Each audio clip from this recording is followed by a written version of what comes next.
दोस्तों 7 अक्टूबर शनिवार का दिन था, इजराइल में छुट्टी का दिन था। बहुत सारे इजरायली अपने दोस्तों और परिवार वालों के साथ अपने धार्मिक पर्व का मजा ले रहे थे। तभी हमास के आतंकियों ने अचानक इजराइल पर हमला बोल दिया। गाजा पट्टी की तरफ से इजराइल पर 5000 से ज्यादा रॉकेट दागे गए। पैराशूट से इजराइल में घुसकर हमास के टेररिस्ट ने लोगों को गोलियां मारना शुरू कर दिया। औरतें, बुजुर्ग, बच्चे, उन्होंने किसी को नहीं छोड़ा। महिलाओं से रेप किए गए, उन्हें मारने के बाद गाड़ियों में नंगा घुमाया गया, उनकी टांगें तोड़ दी गई, बच्चों को किडनैप कर जानवरों की तरह पिंजरों में बंद कर दिया गया।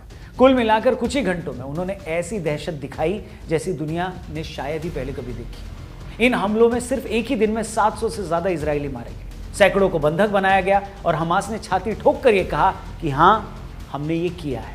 मगर जैसे ही हमास के हमले की तस्वीरें सामने आई, लोगों का कलेजा बाहर आ गया। जिस तरह लाशों के मुंह पर जूते मारे गए, जो लड़कियां पीरियड में थी उन्हें भी नंगा करके घुमाया गया, लोगों की गर्दनें काट दी गई, और ये सब करते हुए हमास के आतंकी अल्लाहू अकबर के नारे लगा रहे थे।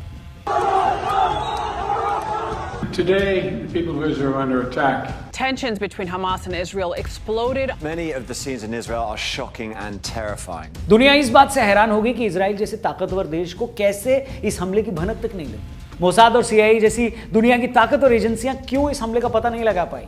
हमले के फौरन बाद इजराइल ने हमास को बर्बाद करना शुरू कर दिया। इजराइल ने कसम खाई कि वो पूरी तरह गाजा पट्टी पर कब्जा कर लेगा, गाजा पट्टी को पानी और बिजली की सप्लाई रोक देगा, अपने यहाँ से कोई खाना वहाँ नहीं जाने देगा और इस धरती से हमेशा हमेशा के लिए हमास का नामो निशान मिटा देगा।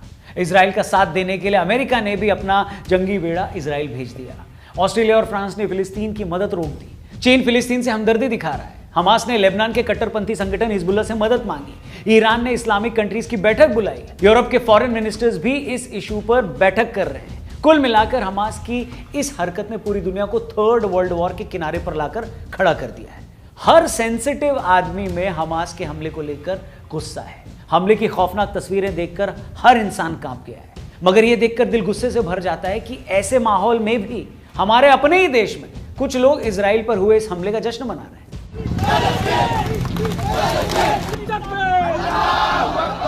एक तरफ देश के प्रधानमंत्री ने इस हमले पर इजराइल के साथ खड़े होने की बात की है, वहीं अलीगढ़ मुस्लिम यूनिवर्सिटी में कई छात्रों ने फिलिस्तीन के समर्थन में नारेबाजी करी। एक नेता ने हमास के फेवर में बयान दिया, ट्वीट किया।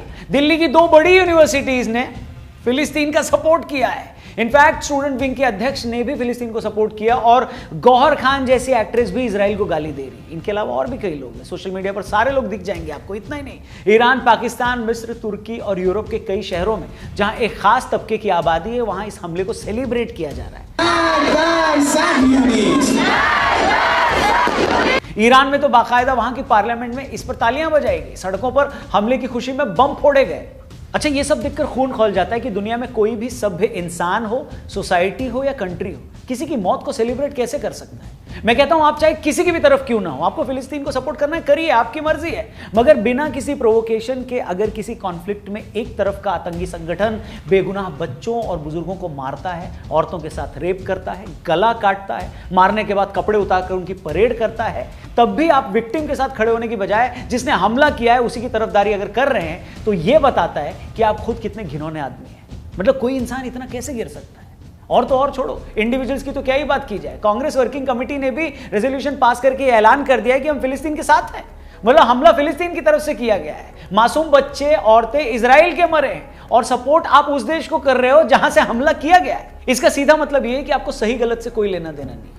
देश की जनता क्या सोचती है, इससे कोई लेना देना नहीं है। जैसे हमले का सपोर्ट करने वाले कुछ लोग सिर्फ रिलीजन के बेस पर फिलिस्तीन को सपोर्ट कर रहे हैं, उसी तरह कांग्रेस को भी लगता है कि फिलिस्तीन के साथ खड़े होने पर उसका एक साइड का वोटर खुश होगा। और अगर ऐसा है तो इससे ज्यादा गंदी कम्युनल पॉलिटिक्स और क्या हो सकती है। आप खुद ही ऐसी पॉलिटिक्स करते हैं तो किसी और पार्टी पर कैसे इल्जाम लगा सकते हैं कि वो भी धर्म की राजनीति करती है। क्योंकि जहां आपको सूट करता है वहां तो आप उससे 10 कदम आगे निकल जाते हैं, जैसे आप शाहबानो केस में निकल गए थे। अब आप इन लोगों का दोगलापन देखिए। भारत में जितने चंपू फिलिस्तीन के समर्थन में रैलियां करते दिख रहे हैं, अगर आप इनसे सवाल करें कि क्या तुम लोग सिर्फ रिलीजन के कारण फिलिस्तीन का सपोर्ट कर रहे हो क्या, तो ये साफ मुकर जाएंगे, कहेंगे नहीं नहीं नहीं नहीं, इसका रिलीजन से कोई लेना देना नहीं है। इजरायलियों ने फिलिस्तीनियों को उनके घर से बेघर किया, इसलिए हम उनके साथ हैं। मैं पूछता हूं, इससे बड़ा झूठ और दोगलापन क्या हो सकता है। अगर इन लोगों को किसी कौम को उसके घर से बेघर करने की परवाह सच में होती तो सबसे पहले ये लोग कश्मीरी पंडितों के सपोर्ट में आगे नहीं आते। बताइए आप। अच्छा, बेशर्मी ये है कि कश्मीरी पंडितों को पीड़ित मानना तो दूर, उनका सपोर्ट करना तो दूर, जब कश्मीर फाइल जैसी फिल्म आती है तो ये लोग कहते हैं ये पिक्चर नहीं है, एक प्रोपोगेंडा है।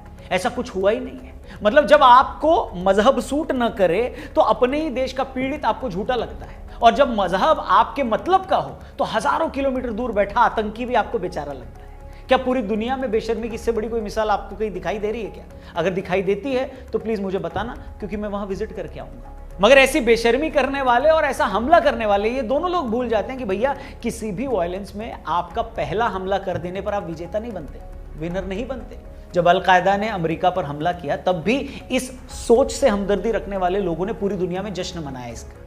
ये लोग इस बात से बड़े खुश थे कि देखो देखो एक आतंकी संगठन ने अमेरिका को बड़ा सबक सिखा दिया। मगर फिर क्या हुआ? उसके बाद अमेरिका ने उस पूरे देश को बर्बाद कर दिया। जहां से यह हमला हुआ था उस पूरे देश को खत्म कर दिया। अब अलकायदा के हमदर्द चाहें तो 9/11 के हमले के बारे में सोच सोचकर खुश होते रहें, या ये सोचकर खुद को थप्पड़ मारें कि उसके बाद अमेरिका ने अफगानिस्तान और इराक में हजारों जानें ले डाली। 10-20 साल तक दोनों देशों में घुसकर वहां हुकूमत की। ऐसे एक नहीं हजारों मामले आपको मिल जाएंगे जहां हमला करने वाले आतंकी और उनके हमदर्द सिर्फ पहले हमला कर देने पर खुश हो जाते हैं, मगर उसके बाद उनकी क्या हालत हुई है इसके बारे में वो नहीं सोचते। बेशक हमास ने इजराइल को बड़ी चोट पहुंचाई है, ऐसी चोट जो उसने पिछले 75 सालों में नहीं सही, लेकिन फिर भी याद रखना कि इजराइल भी ऐसा हमला शुरू कर चुका है। ऐसा हमला कि हमास क्या, उससे हमदर्दी रखने वालों की 1000 पुश्तें इसे याद रखेंगी। इजराइल ने कसम खा ली है कि वो पूरी की पूरी तरह गाजा पट्टी पर कब्जा कर लेगा। मतलब फिलिस्तीन में रहने वाले 20 लाख लोग अब सारी जिंदगी बंदूक के साए में जिएंगे। उन लोगों के पास रहने के लिए यही एक जमीन का टुकड़ा था। वो एक लैंडलॉक्ड रीजन है, अगल बगल कहीं जाने को है नहीं। हो सकता है हमास ने जो किया उसमें हर फिलिस्तीनी की रजामंदी न हो, मगर अफसोस कि इसका हर्जाना अब फिलिस्तीन का एक एक आदमी भुगतेगा।